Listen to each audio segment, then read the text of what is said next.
Welcome to On the Edge with April Mahoney Brains. Here, this is the spot where the conversation is pointed, the guests are sharp, and the responses are never dull. Welcome home, Brains. There's only one requirement to hang out on the edge, is that you open your big brain and close your small mind. Did you bring your thinking caps? It's time to put them on, because the conversation starts now. Here we go. Welcome to On the Edge with April Mahoney Brains. How are you today? We're fine. This is the place right here where the conversation is pointed and the guests are sharp. The responses are never dull. Today, we're going to talk to Gia Shaw. We're going to talk about a dietless life. What is that? Everybody is on a weight management program. Some are trying to gain, some are trying to lose. But what about the ones like us that are just trying to maintain, that are still trying to live a happy life? She is a wonderful person. I found her on Facebook, which is a very valuable resource. I tell you guys all the time, it's the low-hanging fruit. So we're going to talk about that and a whole lot more. Let's welcome her to the show. How are you, Gia? Hello, and hello, Brains. Great to be here. Hey. I love it. I love it. So tell us first, how do you show up in the world and how did you find yourself in this space? My big thing right now is I like to say that I help people get the kinks out of their minds and bodies. Mm, And I started with massage, but health and wellness has always been a big thing for me. And I know we hold a lot of trauma and a lot of things in our bodies, and everything starts with our mind. So it kind of encompasses all of that.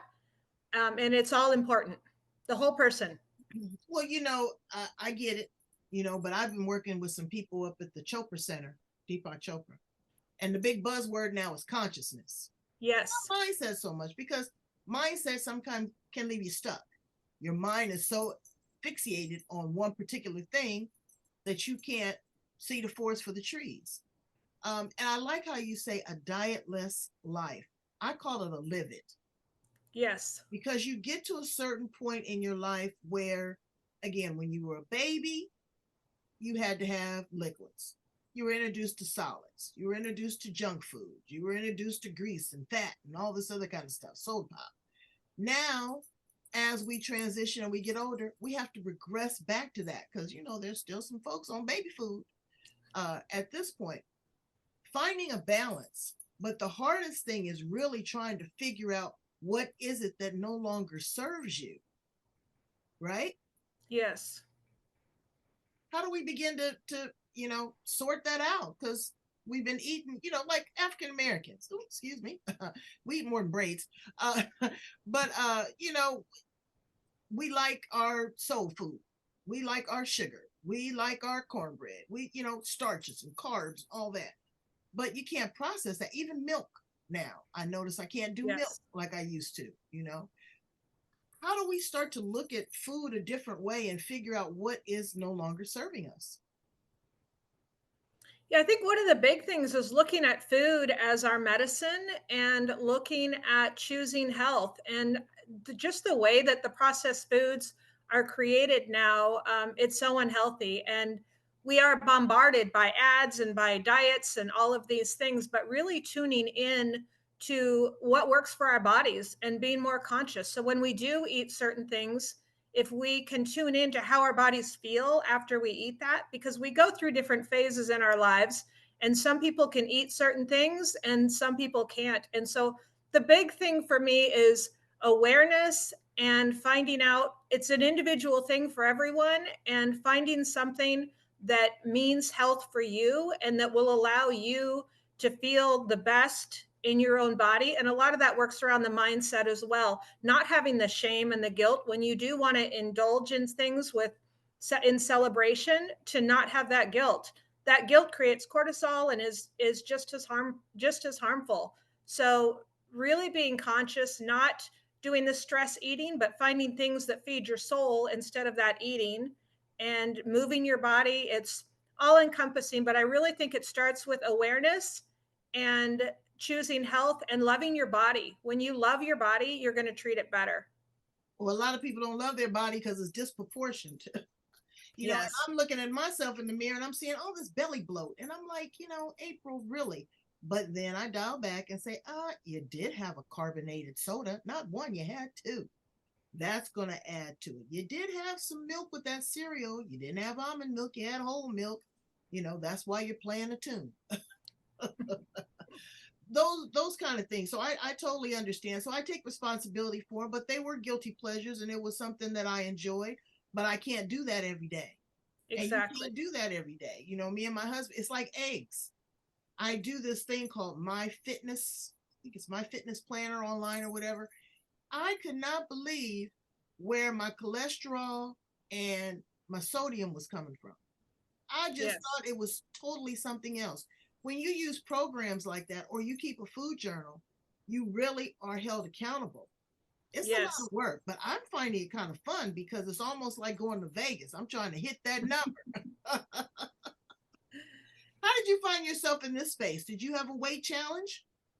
I my challenge was I was addicted to all the different types of dieting, and I realized that it really didn't serve me. I almost took pride in the fact that I was on different cleanses and different programs, and I realized that being on those restrictive diets is really not healthy. And I wanted to find a way that I could enjoy life and do things that are more sustainable. And actually, my daughter kind of gave me a wake up call too. We were talking, and she talked about how um, the things that I used to say about my body and things were challenging for her, and she said that it was not a good thing. And so, really looking at, especially for people with younger children, the way we talk about our bodies and way we talk about food can instill those thoughts in our children in ways that we can't even imagine. And so, it really goes back to loving ourselves, which it took me a long time to get there. And sometimes, if we can't love ourselves, we do it for other people first. And that's where it starts. And then over time, you can learn to love yourself. And so it's really looking at loving your body. And I want to give people that same gift to be able to love food and love their bodies and to respect themselves and make choices from that space. That's what I started to do. I now every day I do some sort of exercise. Is it it's a medicine ball, it's a hula hoop, my bicycle, I walk, I do something because you know what? I don't look at it as a chore. I look at it as a gift. Do you know how many people don't wake up? Do you know how many people can't walk? Do you know how many people are wearing diapers and lose their incontinence all the time? Do you know of the people that are starving in the world that don't have anything? Do you know of the people that have, body dysmorphia, as you said? So look at it as a gift that you are able to do these things, that this is a part of loving yourself, no matter what size you are, as Yes. long as you're healthy, because we're all not going to be what these scales or the norm or what the BMI says or what the blood pressure says. We're all different. So you have to figure out what your range is and what your gauge is. So when people work with you, what do they have to look forward to?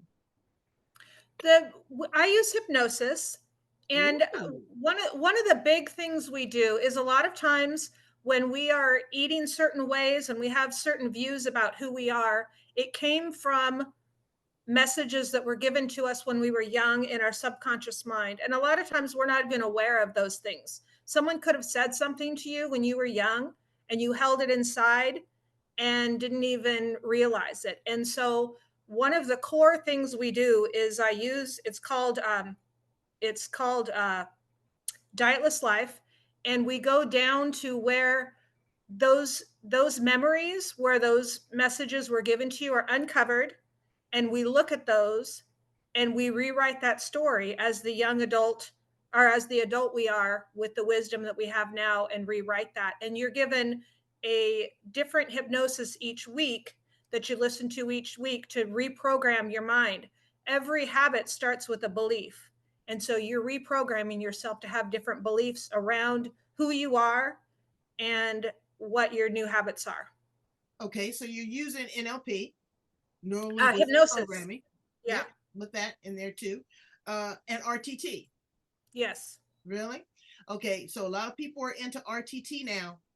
That's just accelerating brains. It's getting, Yes. she's going to explain to us what that is in just a moment. However, in all transparency, okay, I have been listening to these weight loss hypnosis uh, sessions on YouTube and I fall asleep. Okay. But that doesn't mean that it's not still penetrating my subconscious mind. Right. Absolutely. Because when I wake up the next day, I make better conscious choices. But it's being consistent, brains. You got to show up. Damn it. I tell you that all the time. You got to show up. You got to do the work. Uh, Gia can give you all the magic recipes in the world, but if you don't apply them and do them, it's a moot point. So can you give us one for consistency? Yeah. That's what people need. If you don't commit to yourself and making this a priority, it isn't going to work. And we make time for the things that are important. And the big thing is deciding that you're going to choose health and choose you and making that a big priority in your life. And there's no one that can do that. No one can do that but you. I And agree. it's when you reach that point where you're like, I've had enough and I'm going to make a change now and I'm going to choose myself and my health no matter what it takes. And it's only a few minutes and you're worth it. What else are you're going to watch TV, or you're going to go and do something else for someone else and not give that gift to yourself. So I know. you got to feed yourself first. I was thinking about when my mother was transitioning and the things that no longer served her. My mother had a sweet tooth like no other. She said, "Oh no," she says, "when I eat that, it's too sweet now. It stings my tongue." I said, "Really?" Her palate was changing. Yes. She says, "Oh no, I don't like bacon anymore. It gives me indigestion. I don't like this. I don't like that." And I was just kind of watching what she was going through as she's going to her heavenly place. You didn't need the things here. Also, that Mediterranean diet that they brag so much about. Well, I've been to Italy and I watch them very carefully. Gia, those people would have 7-course meals and complete everything. And I'm saying to myself, how come they're not rolling them out of here? And they would eat the whole lobster, they'd eat the whole salad, a whole bowl of pasta, but it's also farm to table.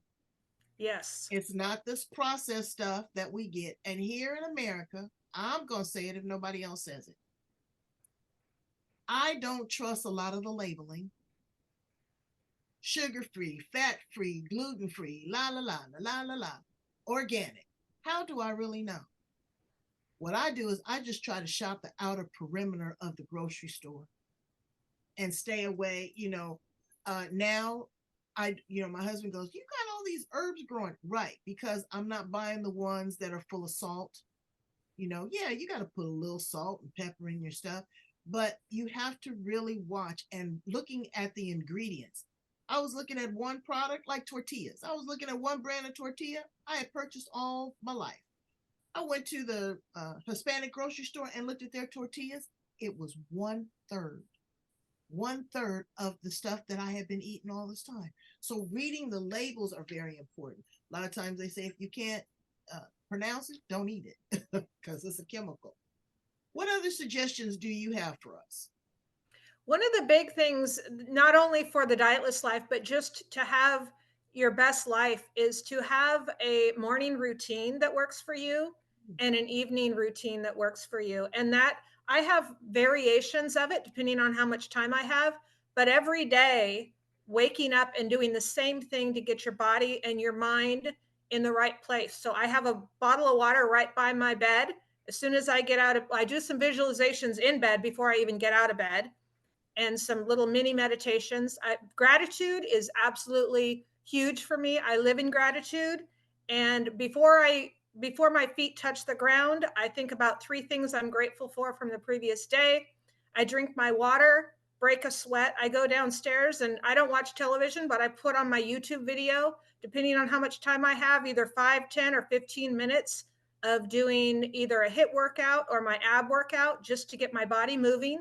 And then I start my morning prayer. I have a meditation, gratitude meditation that I listen to. I have my song that gets me going. And my normal one is about 20 minutes. But if I have more time and I extend it, I go out for my hill walk and I just spend that morning time drinking the water even before I have my coffee, getting my body moving, and getting my head in the right space before anything else. And I think that sets the tone for the rest of the day. That's Is your number one. water is your water room temperature or is it Yes. cold? Yeah, it's room temperature. Okay. All right. Because people say there's a big difference in that and how the body processes it. But Yes. sometimes there's nothing like cold water. And that's how I got off drinking a lot of sodas. Because baby, we would be a 2 liter household and have 6 of them all the time. But what I started to do was I told myself, why refill? If you are still thirsty, drink water. Yes. Yes. Drink water. But then water also creates bloat. So you have to be careful how much water you drink.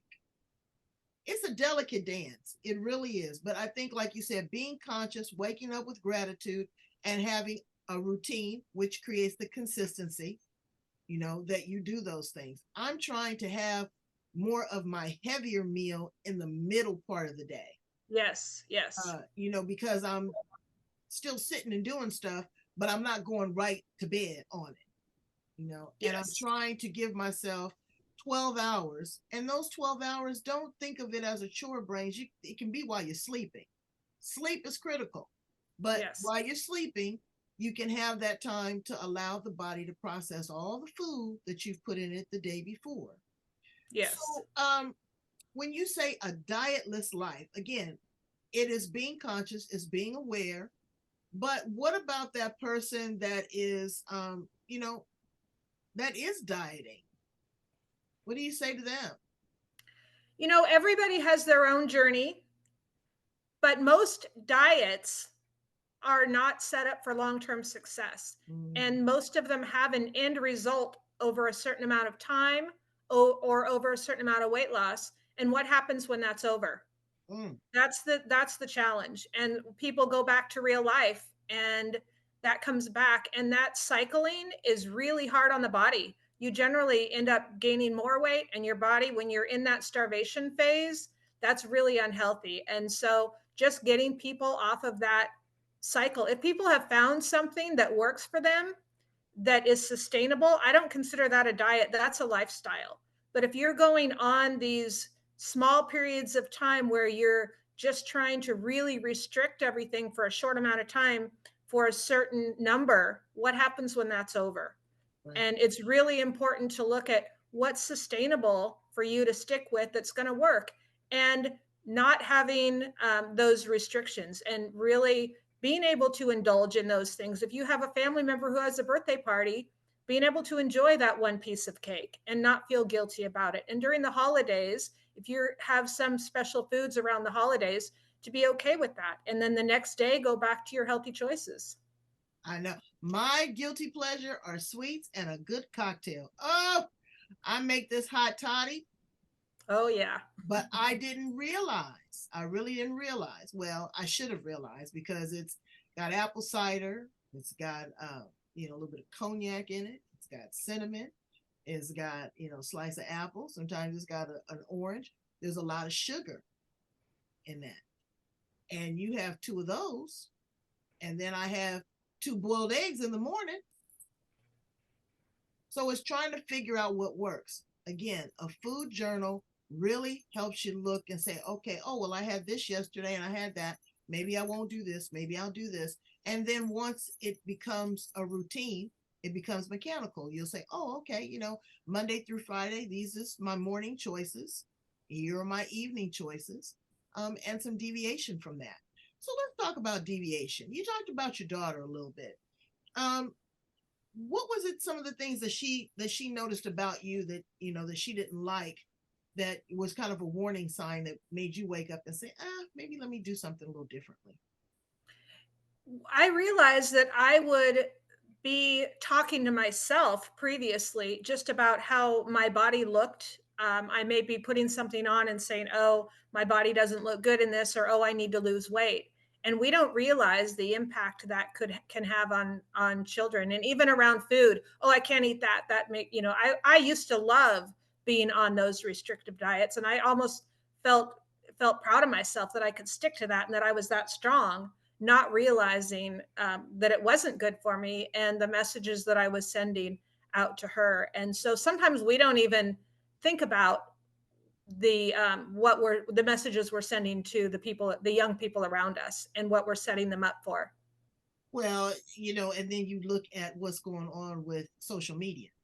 Yes. Brains, what you have to understand is that these chicks pay for that. I knew KK before the boobs and the booty. Okay, I knew that, and the girdle.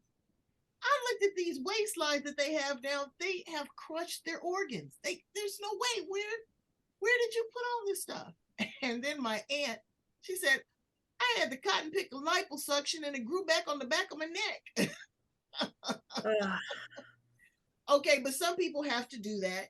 They have to have, gastric bypass or what a lap band surgery, whatever it is that they need because they're at a critical state. But again, the mindset, you got to get your head around it after you've lost the weight because you're being introduced to a whole new person. You just lost 100 and some odd pounds. Now you have to readjust and say, oh, wow, how do I accept these compliments? And, am I deserving of this? And am I worthy? You go through a whole nother mind trip, Gia. You do once you lose Yes. a whole lot of weight. So you got to start incorporating that as you go. I know my daughter's on a weight management program right now. She's using something that's very restrictive. Um, but I hear her talking to her coach and we went on a cruise and she looked at the buffet differently. She says, oh, mate, I really want to try that, but let me get small portions. And if I like it, then I'll get more of it or whatever. But let me try. Don't just fill up the plate, you know, yay high. And she looked at, the calories. She didn't deprive herself. She had a good time. And when she got back, she gained about a pound and a half, but she didn't beat herself up over it. She said, you know what? This was fun. It wasn't like she gained 5 or 15 and she continued that. She went right back to that same train of thought. So that's good. And it's very important what you're saying about that. So let's ask you some fun questions about you. How about that? I love to ask these questions. If you could travel through time, what period would you land in and why? Hmm.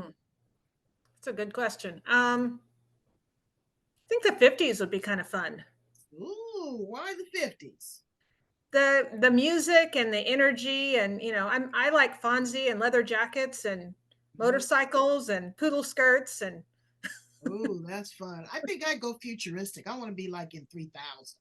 oh. I want to see what's happening there.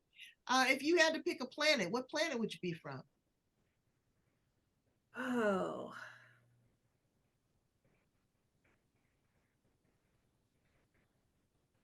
Oh. Probably here. You like Earth? Yeah, yeah. Yeah.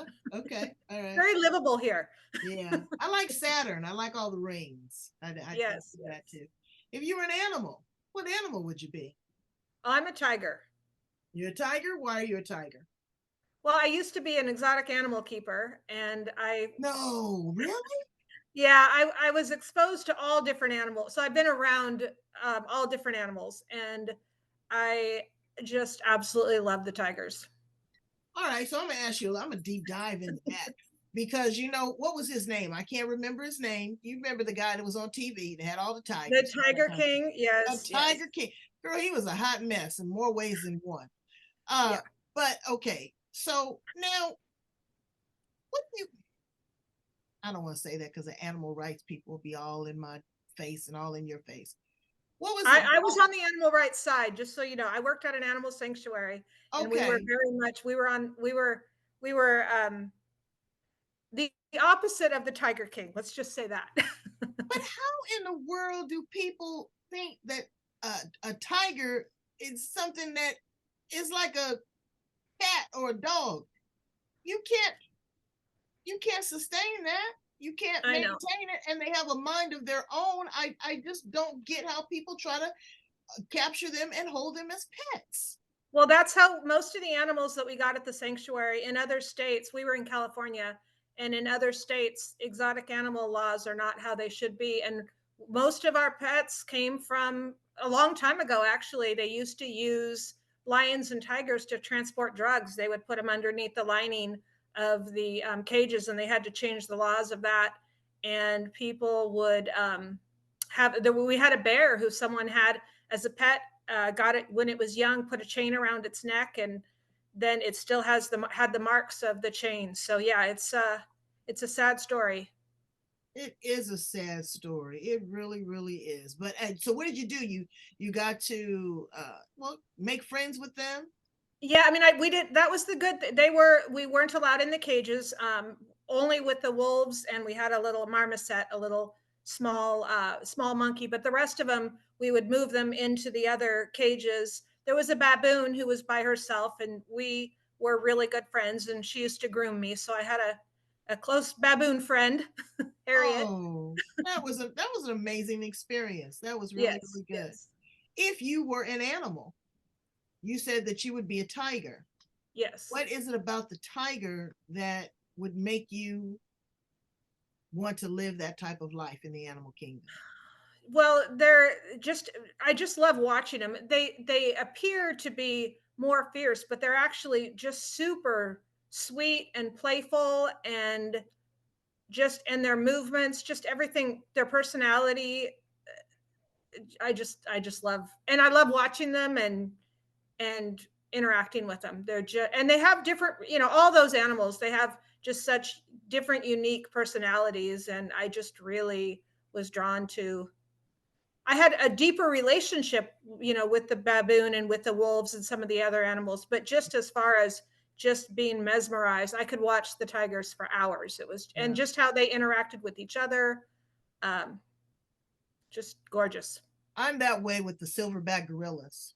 Oh, gorilla trekking in Uganda is on my bucket list. It's not safe to Yeah, go there now, but I want to go to Uganda. You have to get the permits and there's all that stuff there, but I love to go see animals in their natural habitat. I've I do I've been too. to Borneo and Uganda and different places, but I mean not Uganda, but Kenya. And yeah, I love to see animals in their natural habitat. I had a beautiful story. A lady I used to work with, she was a circus performer. And when the circus came, she said, "Hey, I got some comp tickets. You want to go with me?" Well, we went, and believe it or not, one of the elephants that she rode on sniffed her out in the audience, walked Wow. over to us, and put the trunk down and lifted her up. I could Wow. not believe it. And so the circus was disbanding, because the animal rights activists said no more, of the Yeah. circus. Long story short, her father bought that elephant for her and put it in a preserve. Oh, wow. It was, I mean, Wow. it was incredible. And I was like, elephants really do remember. And it was a connection. It was a bond. Like I had never seen. How do you sniff somebody out of the audience of all these people? But they know.